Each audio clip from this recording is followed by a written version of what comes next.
Good evening and welcome to tonight's City Council meeting. Information on how to watch, attend, and participate, as well as agendas, minutes, and recordings can be found at Broomfield's website at broomfield.org/council meetings. The public may also participate in public comment either in person or by calling 855-695-3744 and pressing *3 to be placed in the queue.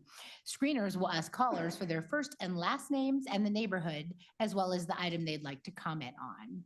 If you'd like to speak on more than one item on tonight's agenda, you'll have to press *3 each time to be placed back in the queue for comment. Public comment will be limited to 90 minutes total per item. The first 1 through 15 participants have 3 minutes to speak.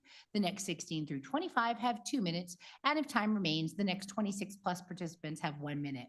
For our hard of hearing residents present, we have wireless headsets available through our AV team in the back of the council chambers. The City Council regular meeting is called to order. Councilmember Henkel is excused. A quorum of the council is present. Will everyone please rise and join me for the Pledge of Allegiance? I pledge allegiance to the flag of the United States of America and to the republic which stands one nation under God, indivisible, with liberty and justice for all. Thank you. In an effort to keep order for tonight's meeting, I ask council members to limit their comments to 5 minutes. If council members are given an opportunity to speak for a second time on an item, they should limit their comments to 2 minutes. We'll plan on a 10-minute break at around 8 p.m. We'll begin with council's review and approval of this evening's agenda. Council may add or remove items from the consent agenda, or council may revise the order of business for the meeting. Does any member of council have any comments or questions regarding this evening's agenda? Are there any objections to this agenda being approved? Seeing none, the agenda is approved. Our first item under petitions and communications is a proclamation declaring June 2nd, 2024 as the 6th annual Gun Violence Awareness Day in Broomfield. Will the staff here to accept the proclamation please come to the podium and meet Mayor Pro Tem Schaaf. Thank you all for joining us this evening. I'll summarize the proclamation and then I'll turn it over to our representatives for comments. This proclamation states that in 2022, there were 1,003 deaths due to firearms across the state, with 69% of these deaths being due to suicide, and the remaining deaths being homicides or accidental discharge of a firearm. Among Broomfield residents, there were 7 total deaths due to firearms in 2022. Addressing gun violence requires a comprehensive public health approach, including surveillance to track firearm-related deaths and injuries, research to examine if existing or new interventions are effective, and community-based approaches and resources to expand mental health services and programs. In 2023, the Broomfield Police Department partnered with several law enforcement agencies and the Criminal Justice Coordinating Council for Free Gun Lock Week, where residents were invited to stop by any of the participating agencies for a free gun lock. Therefore, as mayor, I hereby declare and proclaim June 2nd, 2024 as Gun Violence Awareness Day in the city and county of Broomfield. We'll now move to public comments. I'll let our representatives speak first. I got a little off track. Director Volling. Good evening, Mayor, Mayor Pro Tem and Council. Jason Volling, Public Health Director. I just want to thank the council for continuing to provide awareness to this important public health issue, and what we're seeing across the nation and in the state is more of a focus on that public health approach, looking at data and surveillance, focusing in on research of evidence-based practices, and ultimately just reducing violence within our community. So appreciate council's willingness to raise awareness on this issue. Thank you. No? Okay. Well, we do allow public comments, so if anyone would like to comment on this item, you can come up to the podium. This is for the Gun Violence Awareness Proclamation, so we'll get to general public comments later. Okay. No, sir, we're doing this first. This is, well, then you can stand in line behind the the person. Go ahead. Hi, I'm Leslie O'Brien. I'm a Broomfield resident and also a volunteer with Moms Demand Action for Gun Sense in America, as well as the local, the state Be Smart Lead, which is a secure storage framework, educational framework that I help educate folks on. So thank you, City of Broomfield, for the 6th annual Gun Violence Awareness and Prevention Proclamation. We honor the community shattered by gun violence, along with the more than 120 people who are shot and killed, and hundreds more who are wounded every day in our country. Together, we call for meaningful action to save lives. In continuing to strengthen and build upon the laws that this city council passed, the state legislative session passed 6 gun violence prevention bills this year. Here are some of the bills that will become law. Prohibiting carrying firearms in sensitive places. This includes places such as daycare centers, college campuses, local government buildings, and polling places. Firearms merchant category code. That's a kind of nuanced one. Firearm dealer requirement and permit requirements for all gun dealers to obtain a Colorado permit and institute specific measures at businesses regarding employees' training and require safety-specific measures to deter theft. Vehicle safe storage, which is important as a lot of firearms are stolen from vehicles. The CBI authority to investigate firearm crimes. Concealed carry permits and training was passed. And then also there'll be a new excise tax on firearms and ammunition. That this November, there will be that on the ballot. So again, we had a lot of success this year, and I'm very thankful for council to help continue to support all of this gun violence prevention measures. Thank you. Thank you. Would anyone else like to be heard on this item? Please come up to the podium, state your name and neighborhood for the record, and limit your comments to 3 minutes. All right, we'll move to council questions and comments next. Any member of council have any comments or questions? Got a public comment. Please state your name and neighborhood for the record and limit your comments to 3 minutes. Okay. My name is Mitchell. I'm a citizen of the Most High, God. So hopefully you guys can respect God and the truth. But if we're talking about gun violence, these guys are the problem. I can speak specifically on T. Schwint, badge number 5971. Got scared and reached for his gun for no reason. That's why I'm here. So also, his supervisor, Jonathan Hess, came from the Federal Heights Police Department, who woke me up at gunpoint. I was looking down the barrel of his 9mm, just sleeping, minding my own business, trying to get by, not on drugs or alcohol. So on private property, mind you. So also that officer responded to this incident on Sunday where T. Schwint lost his cool. And so it broke off scabs of longstanding history. Good to see you, Jennifer. Good to see you, Guyleen. Good to see all you folks that know who I am. Just one more I'm looking for. You should address me. All right. Yeah, so good to see you guys. And hopefully we can come to a peaceful resolution and I can go about my business and you guys can go about yours. So, but yeah, Officer Hess, new addition to the Broomfield Police Department, right after the ACLU took the case for a wrongful arrest, police brutality. They conveniently lost the body cam footage.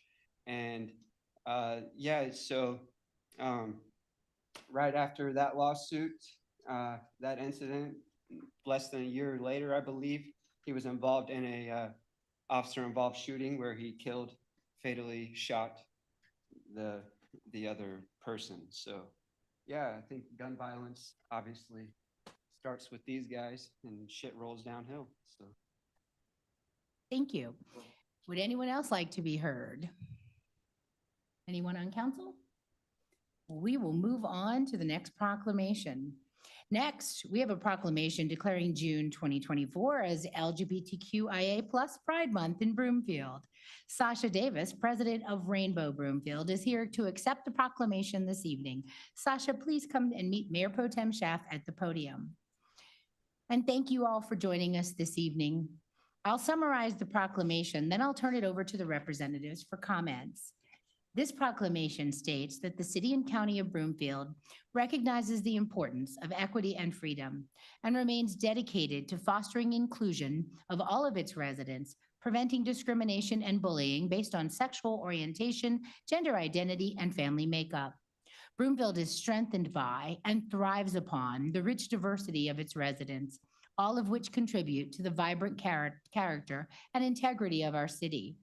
It's imperative that all people in the community, regardless of sexual orientation or gender identity, feel valued, physically and psychologically safe, empowered, and supported by their peers, educators, and community leaders.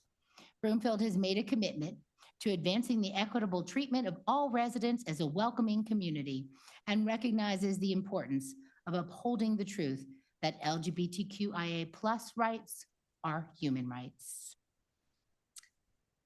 Therefore, as mayor, I always get emotional. I hereby declare and proclaim June 2024 as LGBTQIA+ month in the City and County of Broomfield and urge residents to recognize the contributions made by members of the LGBTQIA+ community and to actively promote the principles of equity and freedom in the City and County of Broomfield. Ms. Davis, would you like to provide any remarks? I was going to try and not cry this year, and I think you might have ruined that for me. But what a wonderful thing to be able to say this year, this time. This proclamation has become such an important part of our celebrations. Edgewater just had their first proclamation last week, and so many cities and towns don't have them at all. But Broomfield, as with many other things, is ahead of the curve. We have made it tradition here in Broomfield to say loudly and proudly that we stand ready to support and make safe all of our residents. So thank you, Madam Mayor, and all of council for your continued love and support for our community, especially in these scary times. See, I'm gonna cry. When so many of our people are afraid, we get to be a safe harbor, and that is an honor. So thank you. Thank you so much. And thank you for all of the work you're doing on the Pride celebration. Would you like to tell anyone about what's coming up? Right over at the park next door on Saturday from 11 to 3, we will have food trucks, we will have a DJ, we will have 33 different organizations and businesses that support our community. We will have 5 different offices of the Broomfield City Council who are there, Health and Human Services, Parks and Rec Department. So you should come on by, get lots of rainbow swag, come hang out with us and have a party. Thank you. We're looking forward to it.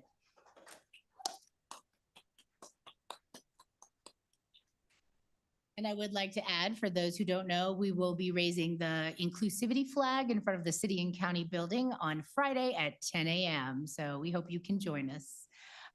Moving on to public comment, if anyone would like to speak on this, now's the time. All right. Any council members? Councilmember Ward. Sure, I'll go. I know last year I spoke and gave a much more in-depth speech, but I think the speeches, Madam Mayor, you have given over the past few years, along with the one you just gave today, you do a very good job of summarizing why it is important for this proclamation, not only for our residents, but for everyone in the state of Colorado and the country as well. So thank you. Thank you. Councilmember Wynn. Thank you, Mayor. Thank you. Wow. Thank you, Mayor. Didn't realize this got emotional. Anyway, I just want to say, thank you so much for, this proclamation on behalf of Broomfield because it does make a difference.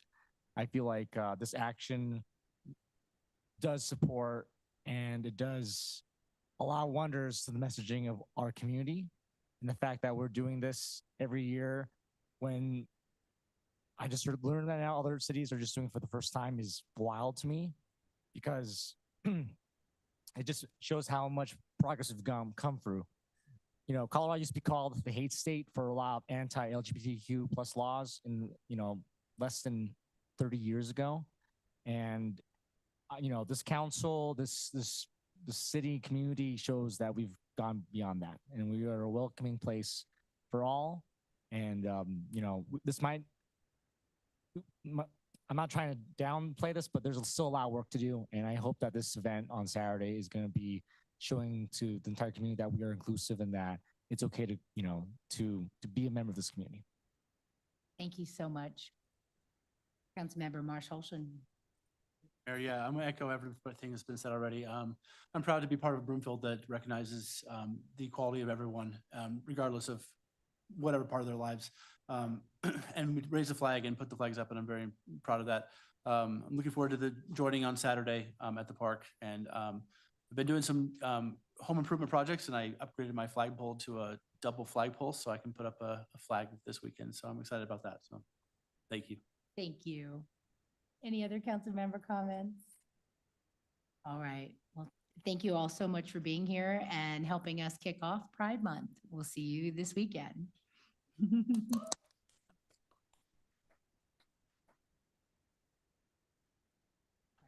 So back to the meeting. If y'all, we can wait a second if y'all want to go ahead and head out.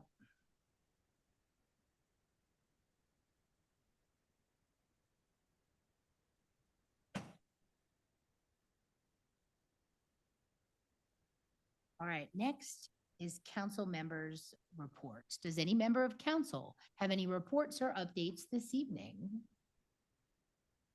Councilmember Delgadillo. Thank you, Mayor. So a couple weeks ago, I attended the Strong Towns National Gathering and the Congress for New Urbanism, their 32nd Congress that they had.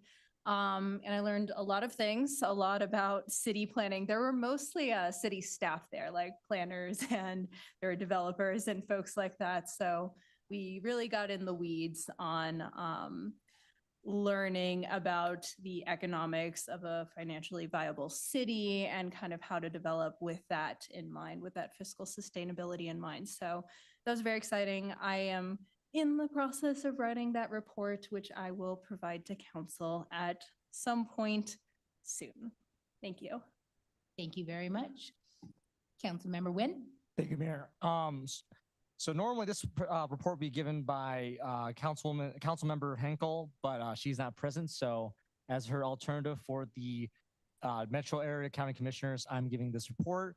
An email was sent out last week on Thursday, May 23rd, asking for the MAC survey to be completed by June 13th. This survey is essentially asking for top 3 issues in our communities, and you know, Chair Henkel asked if we could make sure that we fill it out because Broomfield is a member of the chamber. So just get it done as soon as possible and be mindful that this is important for, you know, the metro areas, commissioners, future legislative and other opportunities that they're going to be processing. Thank you. Thank you. Thank you for doing that. Councilmember Marshall Olson. Thank you, Mayor. I attended the Colorado Municipal League district meeting over in North Glen at the North Glen Community, or the new recreation center they have a couple weeks ago. It was an update from CML Executive Committee and Kevin Balmer on the legislative session. And as well as we went into a roundtable of all the different communities talking about what we're doing in our community. So I got to brag on Broomfield a little bit on all the good things we're doing. And so that was a good meeting. And then I submitted my application today for re-election to the Colorado Municipal League Executive Board. The election will be held at the CML annual meeting in Loveland in a couple weeks. So I'm excited about that. As of last week, there was only 3 people who had applied for 3 positions. So we'll see, but the deadline is this Friday. So Easy campaign. Yeah, Hopefully. That's great. thank you. Thank you. Any other council member updates? I don't see any. Wonderful. We'll move on. Next is public comment, general public comment, and this is an opportunity for the public to comment on matters other than the items already listed elsewhere on this evening's agenda. If there's anyone who would like to be heard, please come to the podium, state your name and neighborhood for the record, and please limit your comments to 3 minutes.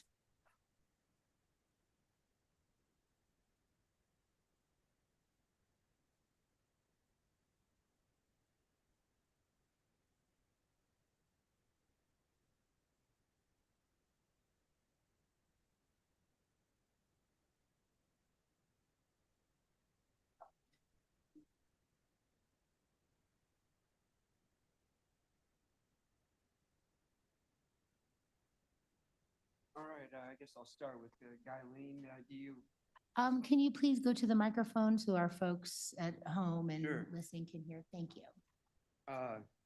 do you intend to respond to the email? If so, then when? Public comment is not a question and answer. Didn't think so. Okay. So I intend to maintain my position as a non-belligerent, non-combative, and also seeking peaceful resolution. So, yeah, you guys have created issues for a long time. I've been very forgiving, obviously not vengeful, not even retributive, not even seeking restitution. So I have on record many of instances of wrongdoing that you guys, I guess, want to overlook and continue to create more controversy and conflict. So hopefully we can come to a peaceful resolution. I intend to maintain my position in the private. Unfortunately, you guys are forcing me into the public. I don't want to be here. I don't want to be participating in this nonsense. All right, so it's all a show. I understand what the show is for, but I don't want to participate. I'm not a participant in your show, okay? I'm not a slave. I'm not subject to them, other than they will overstep their lines because there's no enforcement. There's no enforcement to hold them accountable, all right? So if they're the only authority trying to replace God, you know, then you obviously you guys are commissioning that. Then who do you guys respect, right? You just want the slaves to look at you as God and replace God, etch out the existence of God so that you can be perceived as gods? Is that the deal? I suspect so. I could be wrong, right? Well, hopefully I can get about my day and get about my life because Broomfield is making that very hard. Let me see if I can connect to the internet, and I'm happy to, since you guys are forcing me into the public.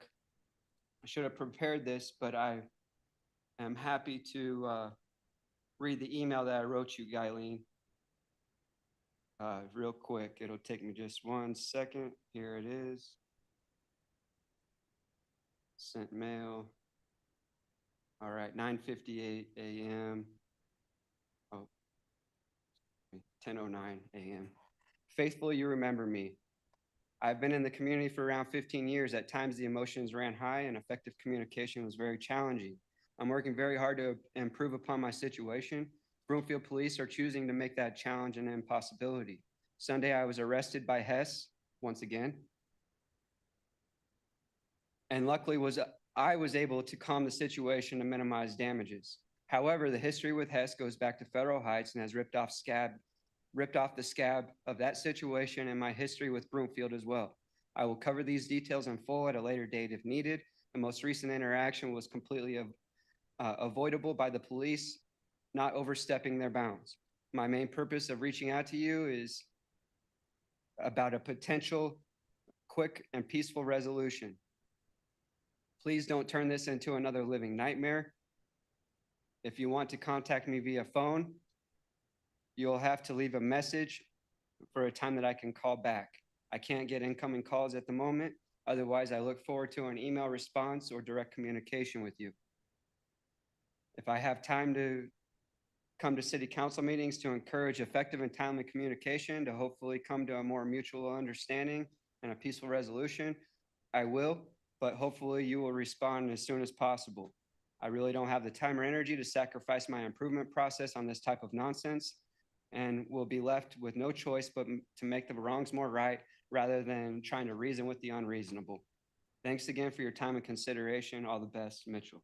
So, yeah. Mitchell, your time has expired. Have a good one. Thank you. Next is public comment on the phone. If there's no one else, I don't see anyone in the queue. There are no scheduled items under reports this evening. Manager Hoffman, do you have a report? I do not. Thank you. Ms. Rogers, do you have a report? No, thank you. Thank you. Council's consideration of the consent items are next. The clerk will read all of the consent items by title, and there'll be one opportunity for public comments and council questions and comments. Will the clerk please read agenda items 6A through 6K by title? 6A, approval of minutes from the May 14th, 2024 regular city council meeting. 6B, resolution number 2024-41 BOE, reappointing hearing officers, appointing a new hearing officer and 2 new arbitrators. 6C, ordinance number 2232, adding section 16-04-040 inactive applications, section 17-02-085 inactive applications, and amending section 17-48-020 procedure for rezoning in the Broomfield Municipal Code, first reading. 6D, ordinance number 2233, amendment to the Broomfield Municipal Code to allow family child care homes, first reading. 6E, resolution number 2024-64, approving a construction agreement with Integrated Site Services, Inc. for the US 287 sound wall replacement project. Resolution number 2024-65, approving the Second Amendment to the consulting agreement with WSB LLC for the US 287 sound wall replacement project. 6F, resolution number 2024-61, approving an agreement for annual aggregated spend with Oracle America, Inc. for cloud services. 6G, resolution number 2024-58, approving an intergovernmental agreement with the Groundwater Management Subdistrict of the Central Colorado Water Conservancy District for joint operation of water storage and use of augmentation water. 6H, resolution number 2024-57, approving an agreement with Schnabel Engineering LLC for the Great Western Dam Rehabilitation Project. 6I, resolution number 2024-72, approving an intergovernmental license agreement with the Regional Transportation District for the US 36 Bike and Ride Shelter signage project. 6J, resolution number 2024-62, authorizing an intergovernmental agreement between the city and county of Broomfield and the Colorado Department of Transportation for traffic signal maintenance at the intersection of US 287 and Nickel Street. 6K, ordinance number 2234, amending chapter 3-04, the Broomfield Municipal Code to clarify the treatment of software as a service, first reading. Thank you very much, Ms. Clemens. We'll now proceed with public comments on these items, starting with in person. If anyone would like to comment on these agenda items, please come up to the podium. I don't see any online, so we'll go to public council member comments. Does any member of council have any questions or comments? Councilmember Lim. I had a question on 6E, the sound wall, and 6H, the dam renovation project.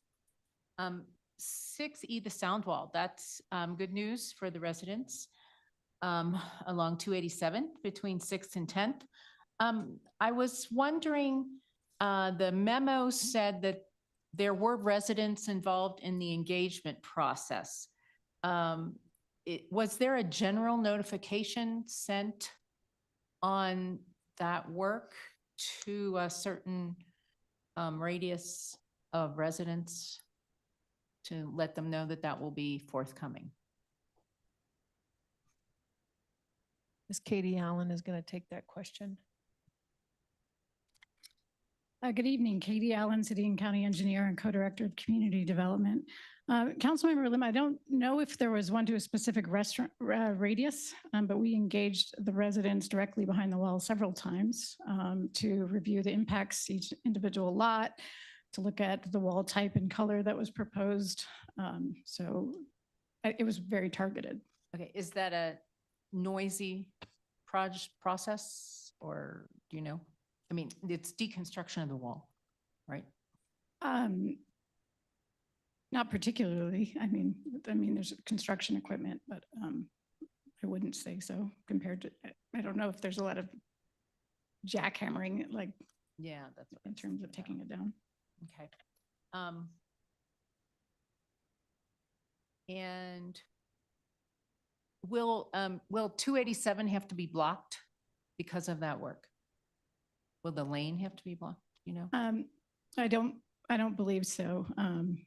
There might be a shoulder closure, but we won't be impacting traffic. Okay. And this question is ahead of ourselves with, we started to talk about ordinances for deconstruction and recycling materials. Do you know if there's any chance this deconstruction of this wall will recycle the materials? I don't know specifically, but in my research working on the event center, I've learned that almost all masonry is recycled. Great, I'm glad they'll do that. Okay. My question on 6H, the dam renovation project. We're approving 1.8 million over 3 years for the engineering itself. Is there any estimate then on the time frame for that major replacement project for the Great Western Reservoir Dam? And when we would be asked then to fund the project, if it's 1.8 million for the engineering? Good evening, Mayor, City Council and staff. Brendan Middleton, Water Resources Manager within the Public Works Department. And so, yes, you're correct. What you'd be approving tonight is a consulting agreement with our dam safety engineer, Schnabel, for the design aspect of the project, as well as an alternatives analysis to really iron out what design is necessary. As far as construction, we do have I believe it's close to $17 million currently in the CIP plan for the construction of those improvements. That was based on an engineer's estimate from Schnabel a few years ago.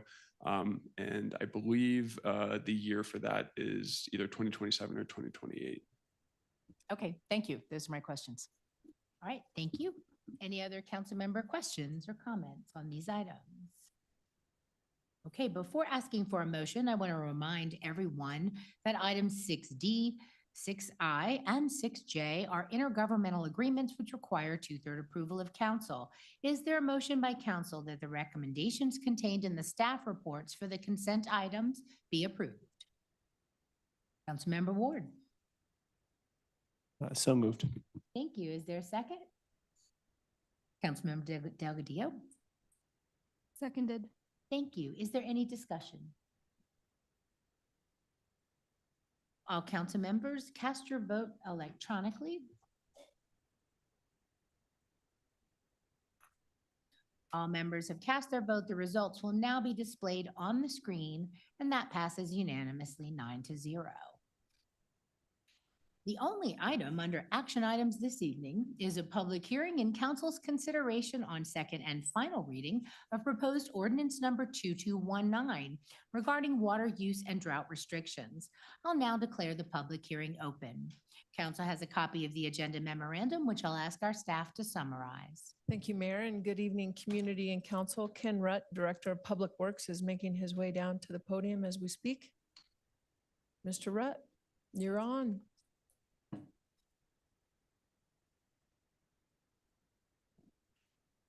Good evening, Mayor Pro Tem, Council, and staff. We appreciate the opportunity to come before you tonight and present our drought response update for our ordinance. Presenting with me tonight is Brendan Middleton, our Water Resource Manager. We're going to kind of tag team this a little bit, so try to keep you entertained as much as possible. So next slide. So one of the things that we want to make sure we communicate was that we take a holistic approach to ensuring our water supply. And part of that is through our policies and improving our water management by reducing our risk associated with droughts, preparedness, including pre-drought planning and emergency response. Our drought response plan that we just updated last year, at the end of last year, addressing drought and potential water shortages, minimizing fiscal, economic and human health, quality of life, and to protect Broomfield's water infrastructure. And then develop a water reuse program, which we developed back in 2002 is when it was implemented. The planning started in the 1990s. Next slide. Other areas that we go through and that to help Broomfield prepare for the drought is we've had over the years purchased additional water supply. We've also established agreements, a long-term agreement with Denver Water, and then we have an emergency agreement with the city of Westminster. Just for example, the pre-planning process of additional water supply in 2016, we purchased some of our last water, and that was like $26,000 per share. Today, that is going for $70,000 to $72,000 per share. So just to keep that in perspective of why drought planning is so critical and why we're proposing for a lot of the stuff we're proposing is that water has become very, very, very expensive. So additionally, we developed a security risk and resilience plan for our water treatment and distribution. We are in the process of updating that to comply with the new federal laws. We have to have that updated by the end of March of 2025. We're participating in the Chimney Hollow reservoir project, which has a completion date of summer of 2025, if all goes well. And that is a huge project for us. And then we've added local raw water storage at Sienna Reservoir. We've done the design pieces for the potable water tanks that serve the residents east and Main Street, and including the north sections of Broomfield, which will be presented later on this year. We completed our water auditing, which we go through the system and we evaluate water loss, those type of things to make sure that we are not wasting water through breakage in our pipelines. We've done a water efficiency plan and we've done the vulnerability assessment, the initial piece of it, and that was part of our drought planning. We are addressing and focusing, as council's aware in our budgets last year, this year, and years to come, is focusing on maintaining our aging infrastructure. As we have hundreds of millions of dollars of infrastructure in the ground that we must maintain. We've developed some water conservation programs. Last year, council adopted the WaterWise landscaping ordinances and programs. And then we are also advancing water systems that encompass our whole water cycle. So as a public works department, we are focusing as one water is what we like to call it, from supply all the way through treatment, distribution, collection, wastewater treatment, and reuse water. And how does that impact our overall operations and supply for our community? And also how it links into stormwater. And then tonight, the municipal code updates 1336 for the drought water use and drought water use restrictions. Next slide. So as you know, Colorado is in a semi-arid climate.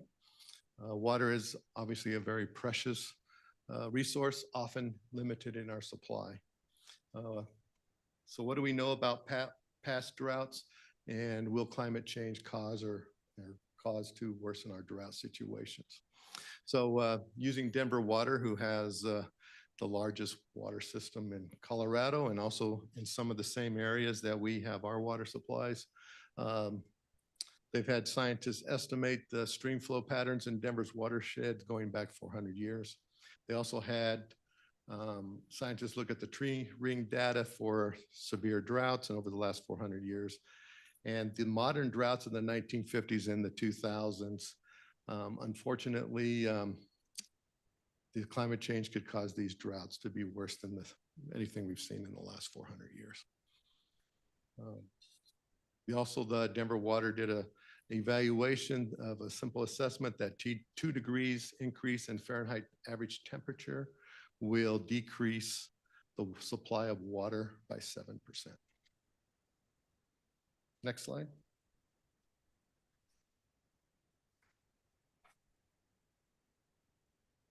So Broomfield, anticipates that our water resources will be subject to extreme but relative infrequent droughts, which are normal occurrence in our semi-arid climate. For example, the past drought conditions, the worst being July 16th in 2002, Broomfield Council declared a drought stage, and Broomfield limited water watering to once a week, beginning in July 16th of 2022. And then again on October 24th in 2002, Broomfield increased the restrictions beginning in October to have no turf watering. And that extended all the way into May of 2023. And then we've been under drought watch conditions in 2012, 2013, 2014, and then more recently from February 21st through April 2023. Next slide.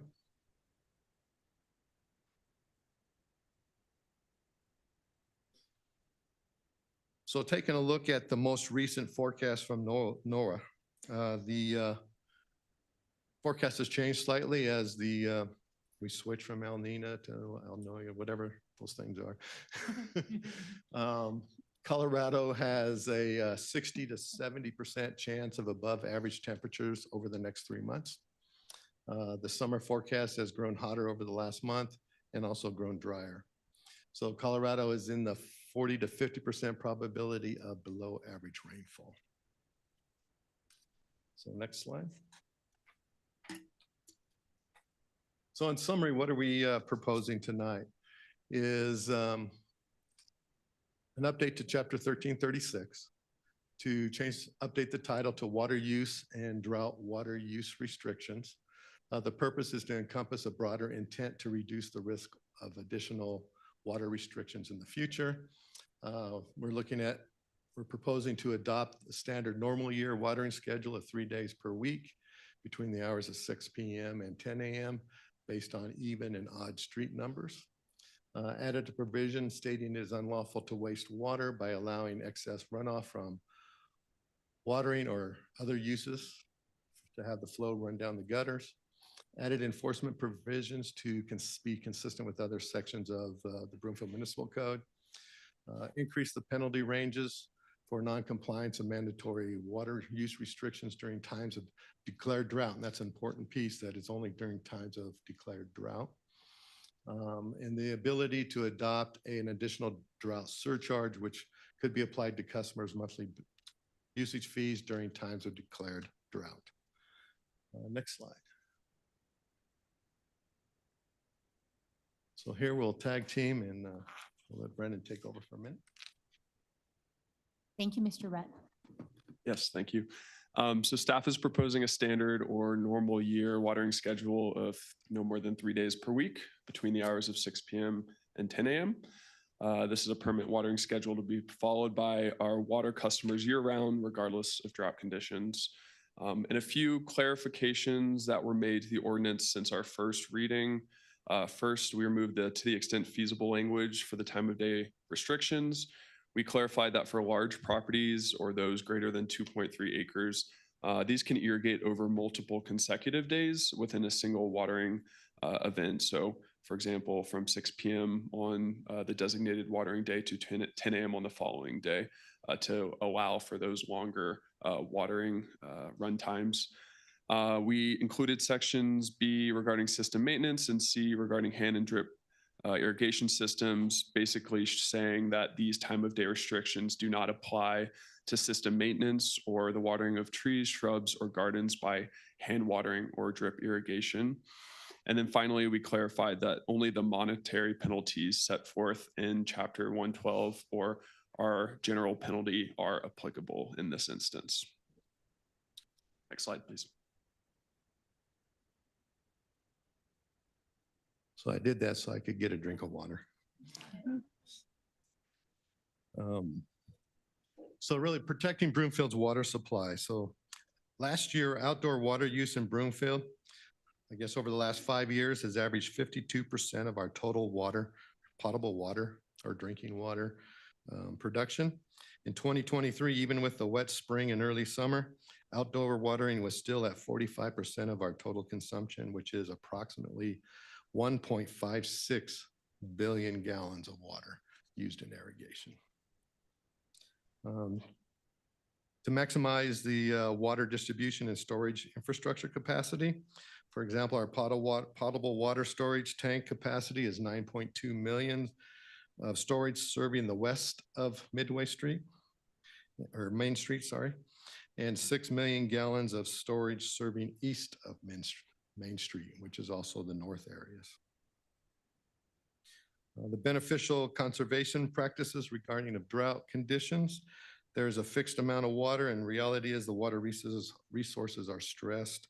Increased population, drought conditions, changing climate, and water contamination are affecting the availability of supply costs to bring treated water to the customer. Next slide. And just a little bit more background or justification for this standard watering schedule. This isn't something that we as Public Works staff came up with. This is a best practice that's used throughout Colorado's Front Range, and something that many, if not most, Front Range communities have already codified. Watering deeply 2 to 3 times per week makes grass roots grow deeper and more tolerant to drought, whereas frequent short watering encourages shallow roots and turf susceptible to drought, weeds, and disease. And so similar to last year, we plan to send out watering schedule guidance to customers to better understand how long to run their systems, in addition to how many days per week is appropriate. We will also use this opportunity to communicate to residents our new year-round watering requirements, which would be effective on the 1st of next year. Next slide.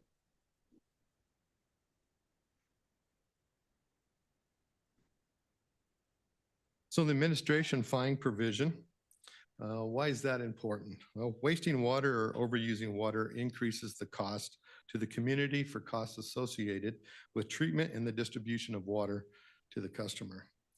It also reduces the water availability as the infrastructure is used to supply water that is not used for human consumption, commercial or industrial needs. It impacts stormwater systems and increases pollutants entering our water bodies as water running down the gutters pick up litter, oil, leaves, grass, clippings, and other materials. It also increases our associated costs with stormwater infrastructure maintenance and regulatory compliance. And this is where we talk about the one water system and how it all complies, which is when stormwater is not a treated waste. Okay, so stormwater goes directly to the streams, storage ponds, those type of things. And so when it has impacts on streams, rivers, lakes, our water bodies, then become contaminated, and environmental regulations, which are generally water quality based, are tightened on our wastewater treatment facility to offset the additional pollutants added by the stormwater discharges. So increasing treatment costs at the wastewater plant, requiring additional treatment processes, increased capital expenditures, and requiring additional staff.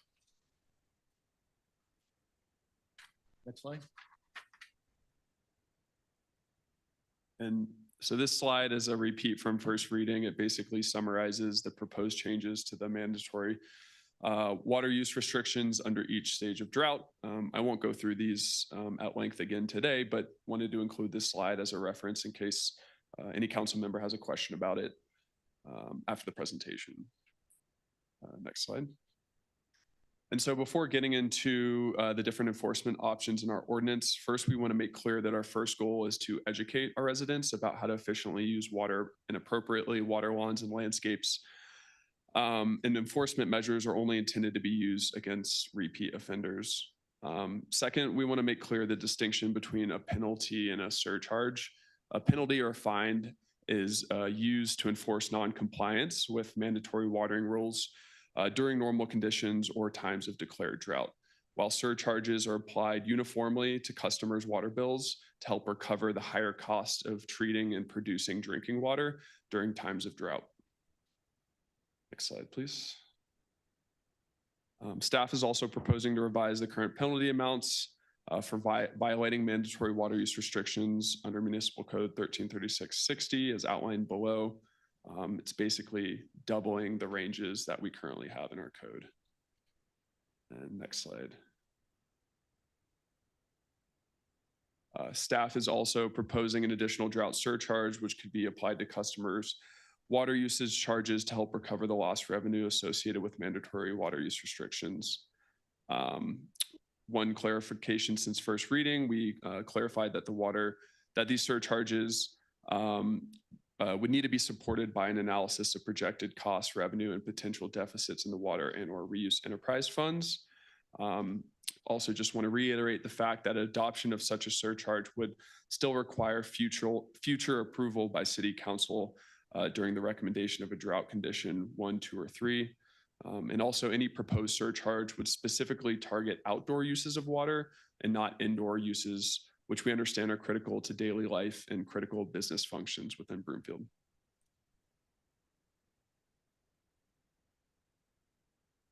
Next slide. There you go. So when we talk about user surcharges, what are we talking about? So drought condition impacts result in increased concentrations of pollutants.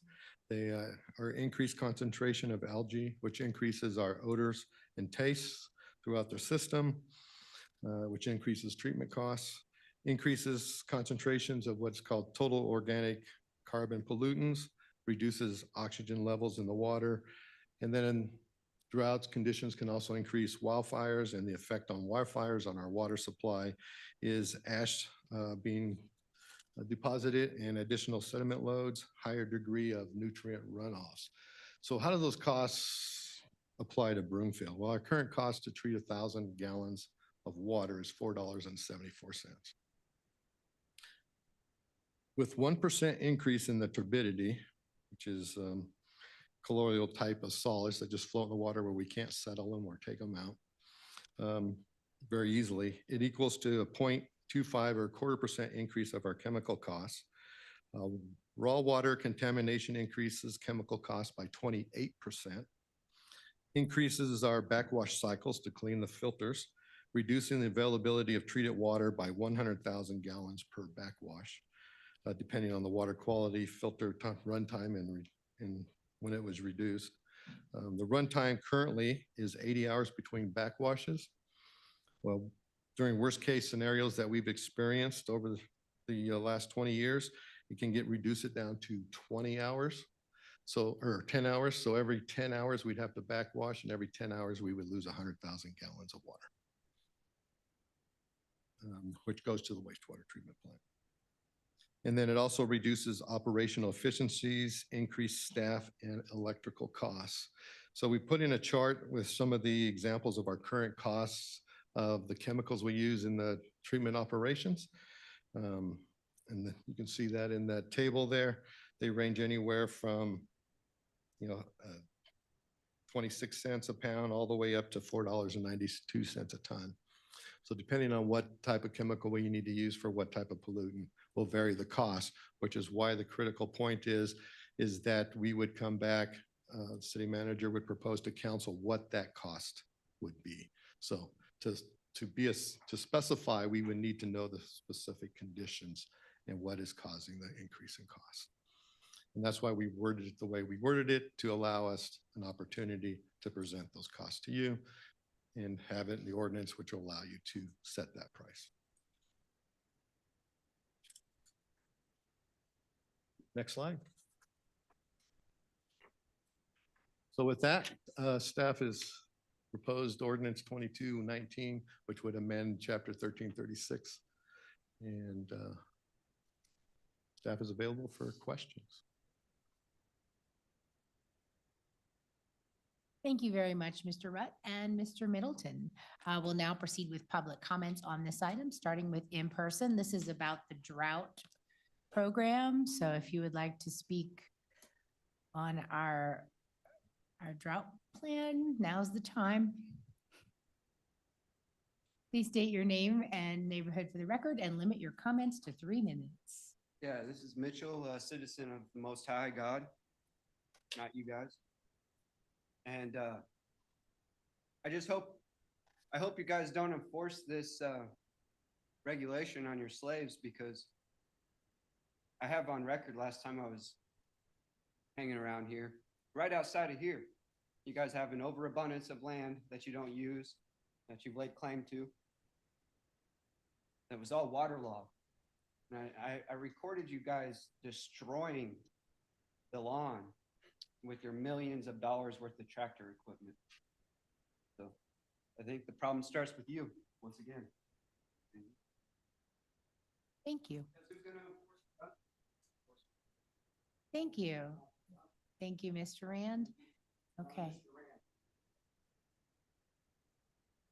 Thank you, Mitchell. Would anyone else like to be heard on this item? I'll check online. No, we'll move to questions and questions from council. Members should limit themselves to questions during this portion. The time to introduce amendments for or against this item is later. Are there any questions? Councilmember Leslie. Thank you, Mayor. Would you guys clarify a little bit for me the difference between 6 a.m.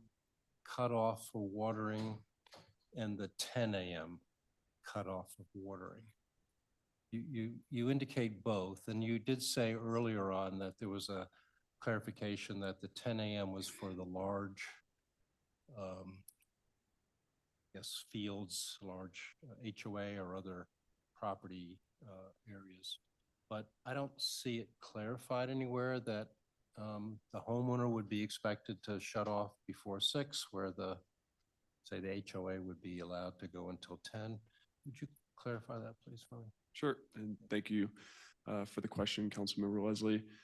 So I believe how it reads in the ordinance is watering or outdoor irrigation should not be allowed between the hours of 10 a.m. and 6 p.m. So for your typical single-family homeowner, that would read to mean before 10 a.m. or after 6 p.m. would be acceptable. We did make the clarification after first reading where for these larger properties, there might be systems that need to run overnight. So in that case, we clarified that the watering day that that customer is assigned basically is the day that they can start up their systems after 6 p.m. and they can run them until 10 a.m. on the following day. I thought I saw earlier that it said 6 a.m., not 6 p.m. Maybe that was a typo then. Yeah, I think it said that you should have your cycles done by 6 a.m. That's what I saw on the screen, or Yeah. do it at night. Which is consistent with what I've heard from you all and others in the past, that watering should be done really before sunrise, which I would, want to support. But I think there's just some lack of clarity here. If there's going to be an allowance for the large owners to go until 10 a.m., the reasons that you stipulated, that may make sense, although I don't know why they could start at 6 p.m. and why they need to go till 10 a.m. overnight. I mean, that's a lot of hours for them to water, but that may be appropriate. But I would think there should be some clarification that the homeowner or small property owner should be completed by 6 a.m. The large property owners may have that extra time for good reason, if that reason exists, but I would hope we try to push everybody to the earlier morning times, again, so that the water isn't evaporating and being wasted, because that's what I understand. And you made the point also about deeper root systems being important to the survival of our plants and things. And so all that's a part of this whole approach you're taking, but I just would like to see greater clarity there. Okay. Yeah, and I think really the intent here is to avoid sort of the, you know, the hottest part of the day being between 10 a.m. and 6 p.m. And that those are sort of the hours that I feel been consistently presenting to council both last year and this year. But as it reads in the ordinance currently, watering would not be allowed between 10 a.m. and 6 p.m. So it's really the evening hours and the morning hours that would be acceptable. Right, but somewhere in your presentation, you said 6 a.m. And so I'm looking for some clarity there. Sure, in the presentation, the best management practices do recommend that you complete your irrigation by 6 a.m. That is by best practice. However, in the ordinance, staff is recommending to be consistent with other agencies in the metropolitan area, that we go between no watering between 10 a.m. and 6 p.m., even though best management practices would suggest an earlier shut-off date. Okay, well, I'd certainly be interested in changing that. I don't know, James, you may have something coming forward that would deal with that, but if not, I'd like to make an amendment to that. Okay, so Mr. Councilmember Marshallson does have an amendment that he submitted in advance, which I think you got a copy. So if you have an amendment and you want to introduce it on the dais without advance notice, it requires a 2/3 threshold because it hasn't been vetted. Yeah, I'll defer that until we see what Councilmember Marshallson has to offer. Did you read his amendment? I have it right here. Okay, Yeah. so that's what he's offering. Yeah. But part of that is additional components of the fining process. And if the fining process is based on a 10 a.m. to 6 p.m. timeframe, that seems to me, again, counterproductive to what the goal here is. I'm not following the 10 a.m. to 6 p.m. Well, again, I'm a little confused myself. That's why I'm looking for clarity. But you just said that the current proposal is watering between 10 a.m. No watering between 10 a.m. and 6 p.m. No watering. No water. watering. Okay. Yeah. I'm sorry, I misunderstood what you said earlier. But again, I'd like to see some clarification for the small homeowner to be no later than 6 a.m. rather than the 10 a.m. But that would have to come. It would be a policy decision on council's part. Yeah. Okay. You have a slide with the current ordinance, what it requires. As far as I'm not sure I follow your question. I'm not sure what he's trying to amend. Okay. What I'm trying to get to is watering for the small homeowner no later than 6 a.m. in the morning. And the current practice apparently is to allow it until 10 a.m. in the morning for everybody. There seems to be some separation, though, between the large property owner that may require longer watering cycle, which would allow for the 10 a.m. But in one of your slides, I thought I saw 6 a.m. referenced. And Go ahead, Mr. Middleton. I think the 6 a.m. reference might honestly be a typo because 10 a.m. is kind of the standard used across the Front Range. And that's what we've been consistent with. All right. So let me go ahead and finish. I'm done. Okay, well, we have a line of speakers. So Yeah. next is Councilmember Marshallson. Thank you, Mayor. I just actually did have a question regarding the similar line of question. So I'm understanding the ordinance correctly that a single-family homeowner, the small parcels, they're not supposed to be watering overnight. Like, for example, if they started at like 11 p.m. and went until 3 a.m., that's not something that the code doesn't allow. It says it. So the watering day for them, they could start at midnight. So if they're on even number and that's on Monday, they would have to start midnight Monday morning and then be done before 10 a.m. Monday morning. But they couldn't start at 11 p.m. on Monday going through Tuesday. Correct. So if a single family residence, because most of them have, less than 6 zones, smaller properties, you normally can get done. When I did mine in Broomfield here, it was So I had 6 zones that usually got done in about an hour and a half. So if you start at any time after midnight on Monday, Wednesday, or Friday, you have plenty of times to finish. The difference is with the larger ones, the HOAs that have huge properties over 2.5, 2.3 acres, it takes a while to get through those. But the drip systems aren't part of the schedule. Correct. The So drip I- system can run For anytime. example, I have 9 zones, but one was a drip system for my garden before, but now I've converted 3 other zones to drips. So I now have 4 drip zones and 5 non-drip. So I can run the 5 during that 3-day period, and the drips I can run anytime. That is correct. Right. That's all. Thank you. All right, thank you. Councilmember Lim? Thank you.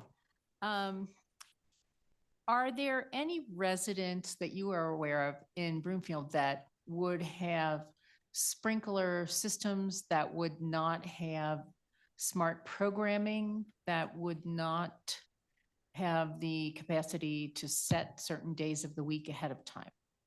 I'm not familiar with the technology. This is probably a technology question and in age of homes and things like that. Right. Thank you for the question, Councilman Lim. Yeah, just driving over here on Midway, there was folks watering with the hose. So there are several folks, Well, homes in Broomfield that do water, only hand water, because they don't have a sprinkler system. Most sprinkler systems do allow you to set the time. Okay. Most controllers allow you to I set the was time. more concerned with those who were using sprinkler systems that might not be able to set the days of the week. Are there such animals in the technical history of this? It'd be manual set timers. I know that one of my family members has a timer that is on their hose bib that's connected to their sprinkler system, and they're able to adjust when it starts and stops for how long. It's just a single day. It's not a multiple day. Okay. For an entity that had property at multiple addresses, would they, how would they be held to, an even, they have to water this property on the even day, that property on the odd day? I'm thinking of an HOA is an HOA going to water according to what address? If their property is spread out, I'm thinking of like the mall, or something like that. Our intent is that they would use their main billing address to set what day they would water on. Obviously, they have that many properties. We're not looking at for an HOA or a large commercial facility. We're not looking at the individual lots. We're looking at the aggregate. How much space do they actually have? So if it's more than 2.3 acres, they would be considered a large, and they would be able to water starting on their, say they start on Monday was their normal watering day, they could wrap it up on Tuesday. Okay, thank you. Those are my questions. All right, thank you. Next is Councilmember Anderson. Thank you. I think all of my questions have been asked and addressed. I just want to say thank you for all of the amendments that were added. I think we're actually good because Councilmember just asked them. Thank you. Thank you. Councilmember Nguyen?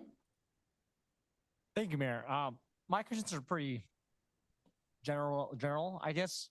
For the drought plan, let's just say if the droughts get worse, will we need to revisit this if they do? And my other question is for future growth in Broomfield, because as we know, Broomfield is constantly growing with its population. Will we also look into the water supply as well for the impact of possible population growth? Thank you for the question, Councilmember Nguyen. And something I feel maybe we took a deeper dive into last year was our vulnerability analysis, which was really at the core of these recommendations. And as part of that, and part of our long-term water supply planning in general, we project out long-term water supply and demands to build out. And we used sort of those potential imbalances under future droughts, as well as future droughts exacerbated by climate change, to come up with these recommendations. So we did look forward in our planning before making or before drafting this ordinance. And so we would hope that, you know, this would be the last time we need to come to council for changes to code regarding watering restrictions. Thank you for the, yeah, no, I think that exactly hits the point, just because climate change is real. And obviously this is important for us to look into for the future of Broomfield and for Broomfield's water supply. So again, it was just being general, but I appreciate the quick response. Thank you. Right, thank you. Any other council member questions? Councilmember Leslie. So if I look at that slide, bullet number 3 says no later than 6 a.m. And you mentioned that's best practice. So I guess I'd like council to consider making an adjustment in your proposal so that it would be 6 a.m. for the general homeowner, small property owner, to complete the cycle. I mean, that they still have all night long, all morning long until 6 a.m. to sprinkle. And as you pointed out yourself, it takes about an hour and a half to do that. I just personally get bothered when I walking my dogs at 10 a.m. and people are sprinkling their lawns when they could have done it at 5 in the morning, you know. And so anyway, I'd like to propose that the council consider making that adjustment. You don't mind Brett? answer a little bit, give you a little more insight to why the 10 a.m. I think immediately was Council Member Lim brought the question of, does everybody have a sprinkler timer?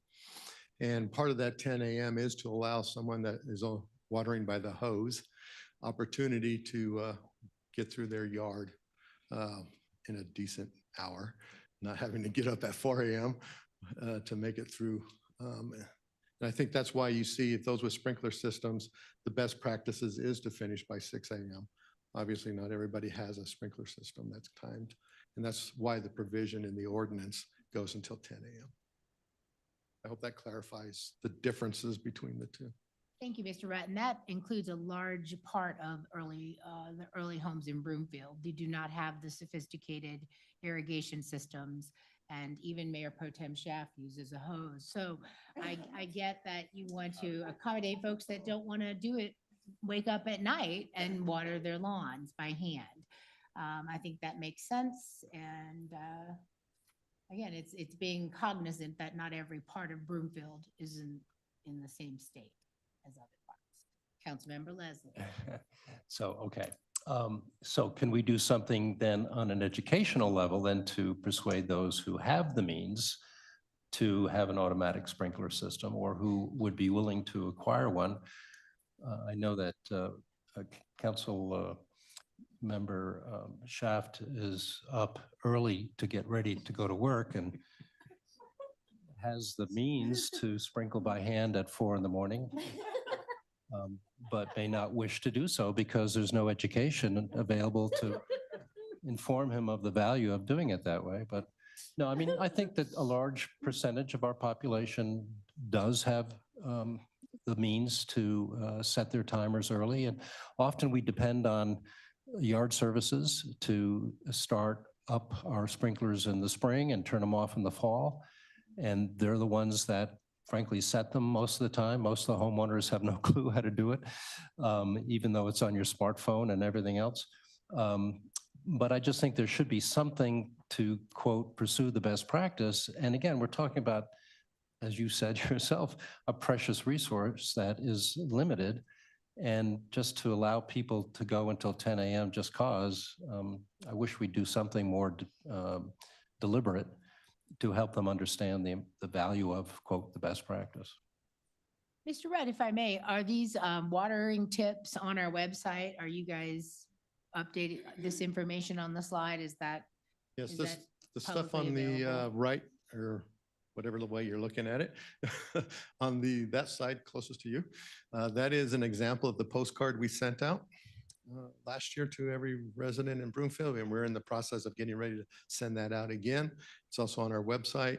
And we also will be additional public education will be going out. It's also been included in the Public Works newsletter that goes out to those who sign up for it. I think it's also on the Well, my sustainability. suggestion on the further education piece is to put in this best practice that it's recommended that you finish before 6 a.m. if possible to your little square, because it does say 10 a.m. So maybe you can add that extra information of best practices. We can do that. Yes.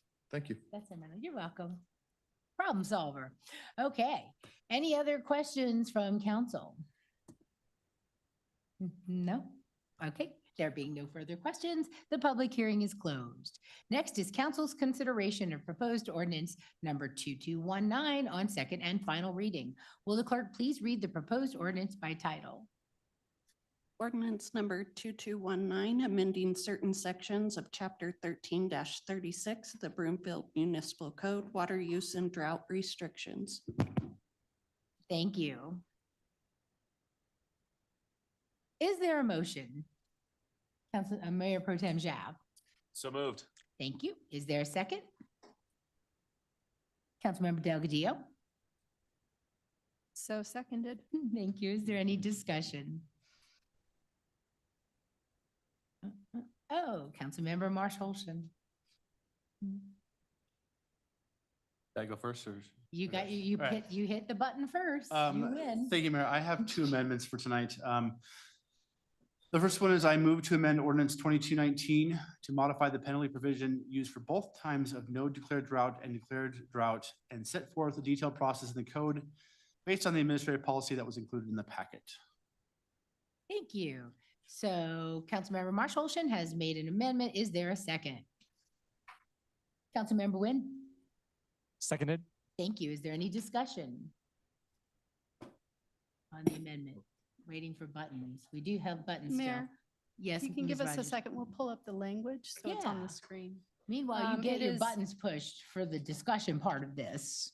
Councilmember Marshall, you did the administrative fines, correct? Is that- Yes, he had two. Yeah. Yes. The one I- So slide 3, James, thanks. Thanks, Curtis. The actual language is over 3 slides and we'll go through each one, but there's also handouts for anybody who wanted a hard copy handout, and we have extra copies if there's anybody in the public that would like. All right, thank you, Ms. Rogers. So you, as a reminder, our new council rules limit discussion on the amendment to 3 minutes for the sponsor and then 1 minute for each speaker, and then ends with 1 minute for the sponsor. Councilmember Marsh Holston, would you like to give a presentation on your amendment? Real quick, yeah, this came from our discussion last time that the enforcement provisions were a little bit too draconian for something that's supposed to be educational. So the idea was to make this more of educational and a lower cost structure while still maintaining an ability to, if someone's blatantly flaunting it and running up a bunch of, fines, then obviously there's more enforcement provisions, but yeah, mostly focusing on educational. So, one other, sorry, if you can go to the next slide. The only change I made to language that was given to me by Attorney Rogers was the administrative language required that each day was a separate violation. My proposal is to change it to an each notice of violation. My thought is that if someone's on vacation and they have their watering set to water while they're gone, I don't want them coming back from vacation with a whole slew of violations. So that was that thought. So that's it. Thank you. All right, thank you. Mayor Pro Tem Schaaf. Thank you, Mayor. So I appreciate Councilmember Marsh Holston bringing forward this amendment. I think that that going with our previous reading and discussions about this section of this ordinance, this is definitely one in which we've had a lot of thoughts and questions. So I appreciate the council member putting this together, working with staff to come up with this. I do want to kind of give a heads up that, we've talked a lot about possible third readings. This is pretty substantive when we're talking about an ordinance. So just want to put that out there at this point that, perhaps if this does pass, that we consider a third reading on this ordinance. Thanks. Thank you. Councilmember Leslie.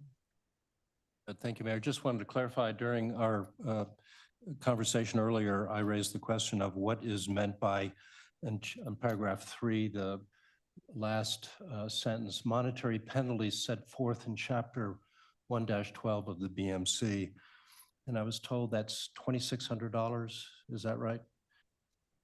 $2,650 is the maximum fine that we can impose on anybody. But it's Yes. not the, Yeah, it's a so I state just statute. wanted to make that known that in a 9th occasion of a violation, then the person would be subjected to a potentially $2,650 fine, in addition to the couple of thousand they've already paid from 1 to 8. Ms. Rogers, would you like to clarify?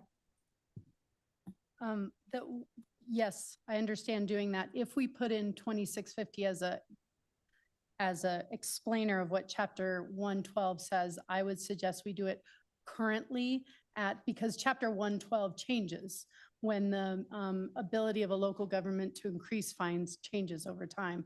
We have a lot of places that reference chapter 112 and we do that, so we only have one place that we need to change the actual number. So I see it as a clarification. We can add that in before the clerk goes to publication, just to say currently that is at 2650. Or at the time of publication, that's at 2650. I think one of the good things, and Ms. Clemens can confirm if I'm wrong, when we do publish things in Muni code, a lot of times it's hyperlinked. So if it references that part of the code, somebody reading it online will immediately be taken to that section so they can see the current fine. Since this is supposed to be an educational emphasis, I thought it would be important for people to be informed of what that would be. Council doesn't mind. Does council have any objections to adding that extra clarification for education? All right, sounds okay. And any other questions, Councilmember Leslie? No? Any other council member discussion on Councilmember Marshallson's amendment? Okay, so now we will move on. Before we go to a vote, before we go to a vote on the amendment, Councilmember, you missed this. Councilmember Marshallson, would you like to make a closing comment? The only thing I would make a closing You don't have comment to. I'm to, just kidding. to Mayor Pro Tem Staff's comment. We do, since the third reading is in our rules, we do have the option to suspend the rules and pass it today. If council wanted to later, but I think Attorney Rogers said it had to be a 2/3 vote, so that'd be a separate vote though. All right, so the That's it. amendments, if this passes, would be considered substantive, right, Ms. Rogers? Would you say? Yes, I would agree. Okay. So we would need to vote to suspend the rules first or pass it, see if it passes, then see if we need to suspend the rules? Yes, I would focus on the motion that's on the table right now, which is the motion for this amendment. Okay. We have 2 other amendments that are proposed to, and then at that point, council can decide, because Mayor Pro Tem is correct that there is an automatic under your rule 3rd reading now with substantive amendments. So you would need to suspend those. I think you should do that separately after all After the possible amendments are considered. Perfect. Okay, thank you, Ms. Rogers.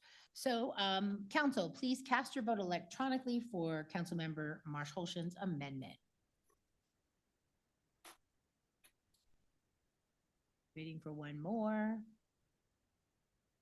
There's no. Thank you. All council members have entered their vote and the results will be displayed on the screen. The amendment passes unanimously. Well, now to return to the discussion on the ordinance. Is there any further discussion? Councilmember Marshallson. Thank you, Mayor. I had a second amendment. I move to amend ordinance 2219 to retain the current monetary surcharges for enforcement when there's a declared drought in 13-36-060 and not accept the proposed increases. Thank you. Is there a second? Councilmember Nguyen. Seconded. Thank you. Can we have a moment to get that amendment on the screen?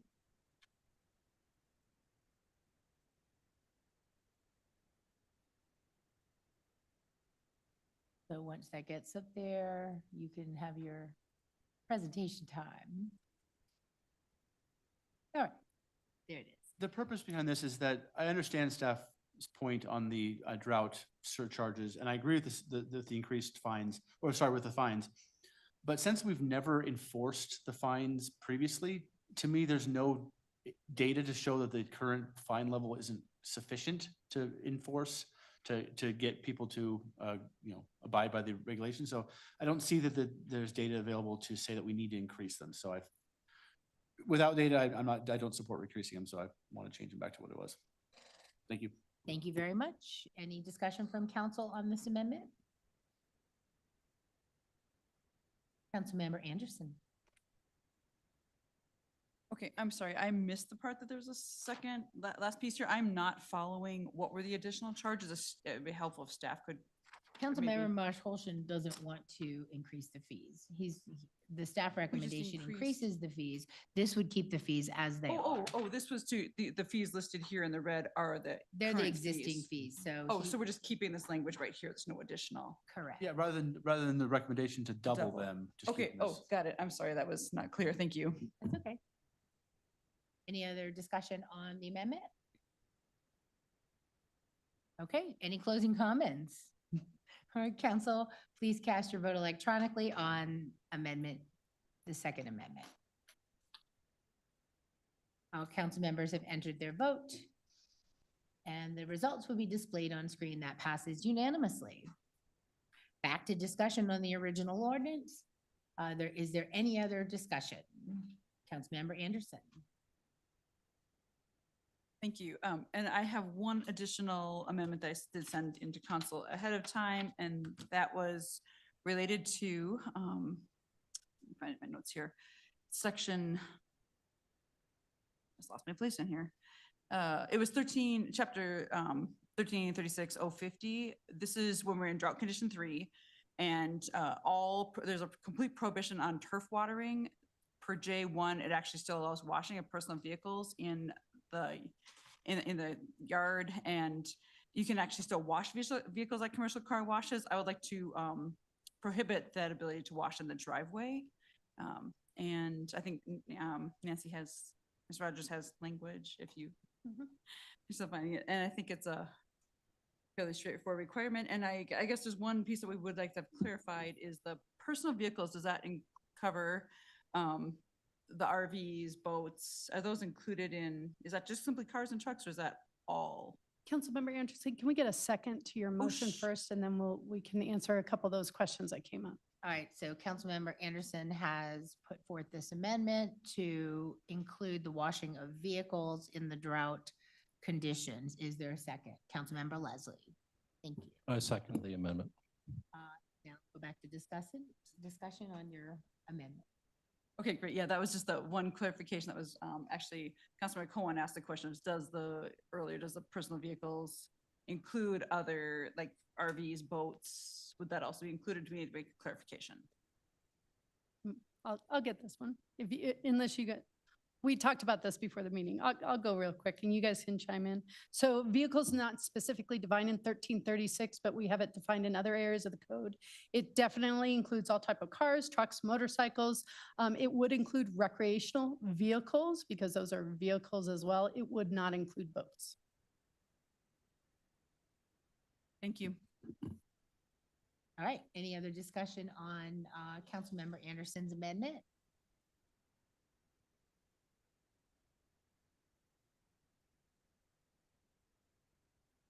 So if we were going to change the language to include, it would just be washing personal vehicles and boats is prohibited? Or how would we do that on the fly? Sorry. Well, you could add boats. I think we get into the problem of then you start listing out every type of thing that could potentially be washed that's large. We hadn't talked about optional language to make sure we include boats. I don't know if this is an issue that staff has seen that warrants maybe an additional carve out in the code, but you could just add boats. Because you introduced this concept, that would be more of a friendly amendment to your own language. So it's up to you. Sure, we could put and votes. That's good. Okay. Is there a second? Councilmember Leslie? I Okay, second the amendment to the amendment. thank you. Is there any discussion?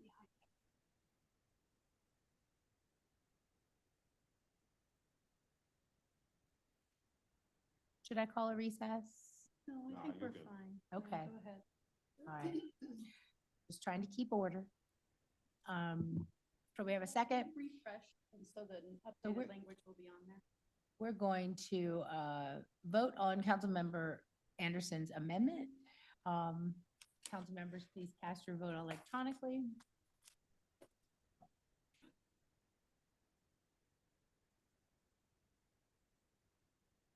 Thank you. All council members have cast their vote and the results will be displayed on the screen. That passes unanimously 9-0. So we'll now return to the discussion on the ordinance. Is there any further discussion? Seeing no further discussion, we'll move forward to the vote on ordinance 2219 as amended. Councilmember Marsh Holshan. Mayor, I'd like to make a motion that we suspend the rules. We haven't passed the amendments. I thought we had yet. to do that before we passed. We had passed the amendments, but we didn't pass the ordinance. Right, but I thought we had to do the, Yeah, Please my advise. apologies if I wasn't clear on that. I was saying after the amendments were passed, but before you go to the final vote, because in the final vote, we do the motion for the third reading, if applicable. Okay. We sort of, Okay. all new, we're figuring it out. This is a new one for me. Yeah, I've never, okay. So with the new rules in place, you made a motion to suspend the rules Pass on on the second third reading. And we need a second. Thank you, Councilmember Wynn. Seconded. Any discussion on that motion?